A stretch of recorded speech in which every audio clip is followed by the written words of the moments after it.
Эрнес менен Нуржамалды жакын достору үйлөнүү үлпөт тою менен куттукташат. Кармашкан колуңуздар үзүлбөй бактылуу болушуңарды тилешет. Жакшы сөзгө канатташ болгула, жакшылыкка жаматташ болгула. Кармашкан колуңар үзүлбөй ырыс кылаш табакташ болгула.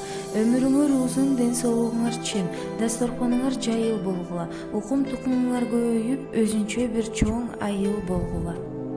Көңүл кушу бири бирин жактырып, кошак Кудай кана